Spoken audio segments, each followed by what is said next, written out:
It's been days, and still very little is known about Thomas Matthew Crooks. No social media post.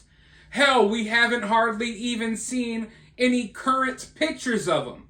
All we keep seeing are pictures of him from high school. But we did find out that he had a Discord that was quickly scrubbed. They didn't want us to know what was on there. And we do know that he was making donations to someone on OnlyFans, allegedly. It looks like the account is real. I guess we'll find out in the future. But now, we're finding out a little bit more. Now things are really getting interesting. There was a briefing today for some senators, and there were a few important tidbits of information that were released, and it looks like Thomas was a little more active online than what they say. In fact, he posted this on a gaming platform called Steam. He said, July 13th will be my premiere. Watch as it unfolds. So, if he's on Steam, he's a gamer. If he's a gamer, he's making donations on OnlyFans, and he's on Discord, then he has to have some social media accounts. I am telling you all, I am confident that they scrubbed him before we could find him, and I think that's where all of that confusion came from when on the day this happened, when everyone started talking about the Maxwell Yarrick. I really feel like that was thrown out there to divert everyone's attention. And then there was that one lookalike that kind of looked like Thomas that started trolling. There was some weird stuff that was going on in the hours after this event that was throwing people off the trail of Thomas, the actual Thomas. And because of that, I think they were able to get in there and get rid of this dude's social media. I'm not saying that's 100% what happened or even 100% what I think happened, but I think that's a strong possibility. But he's on Steam and he says, July 13th will be my premiere. Watch as it all unfolds. I would like to know, how long ago did he post that? How long was he planning this? Had he picked that location out beforehand? Did he know exactly, how the setup was going to be? I think it's important to let us know when he left that message on Steam. But there's more as well. Investigators have been reviewing his laptop, and they found a few searches in July of this month. They found searches for Trump, Biden, when is the DNC convention, and July Trump rally. So he was searching up the Trump rally that was coming to his area, but he was also looking at the Democratic National Convention. So what does that mean? Was he plotting something on possibly politicians on the left as well?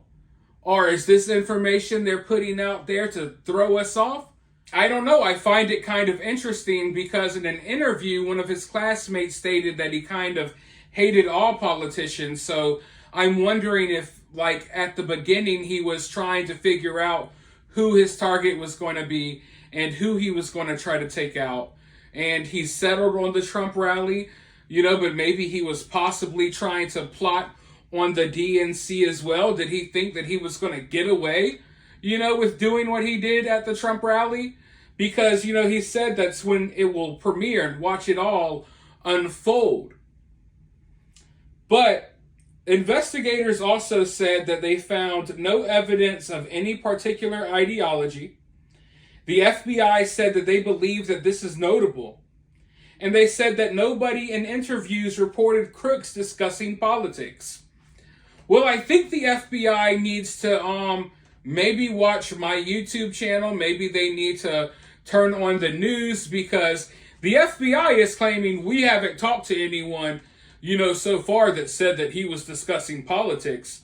But there are literal interviews with people who know him that said that he had discussed politics with them. So I don't know what that's about. And that right there alone kind of throws me off, and it makes me wonder, how much can we trust from what they're saying so far? Because I mean, I was just saying a moment ago that, there was that interview with one of Thomas's classmates where he said that basically Thomas said he was stupid for liking Trump and that Thomas didn't really like any of our current politicians. But hey, these people knew a younger Thomas. And in reality, I feel like that's the picture they're still painting for us. We still have, this image of Thomas in our minds, of Thomas when he's like 14. And they're going and interviewing his high school friends from when he was like 15 or 16. And they're talking about him getting bullied in high school. And they're kind of like not focused on the fact that he's a man now. He's 20. This isn't a high school kid. Maybe interviewing all of his, old high school associates isn't necessary. Bringing up the fact that, he was bullied, and they're providing videos where it doesn't even look like he was bullied. But FBI also says that the suspect has 2 cell phones. A primary phone was recovered from the scene, along with a remote transmitter. Secondary cell phone was found at the home. It only had 27 contacts, and the FBI is in the process of tracking down and interviewing those people. Now that right there is interesting. 2 phones. We know he had the transmitter as well, but 2 phones. One on the scene, I guess, on him. One at home with only 27 contacts. Is that an old phone? Or do you have a separate phone with only a few contacts where you're contacting people about doing wild like what you did on Saturday? You know what I mean? I'm sure we're going to keep finding out more, but I'm not sure that we're ever going to get the whole truth. Even the information that was provided to those senators, I feel kind of off about some of that info. But hearing that he's on Steam, posting stuff like that, it really makes me feel as if there's more on social media. I really feel like this dude had to have more on social media, maybe even notes at home. We know that his family, they were concerned. They called police. Why would they be so concerned? Did he leave a note? I really feel like I don't know if they're ever going to tell us. That's the frustrating part. But I know there's more out there. Hopefully we get to find out. For now, though, let me know your thoughts below. While you're down there, hit that thumbs up, hit that subscribe, and I'll talk to you all soon in the next one.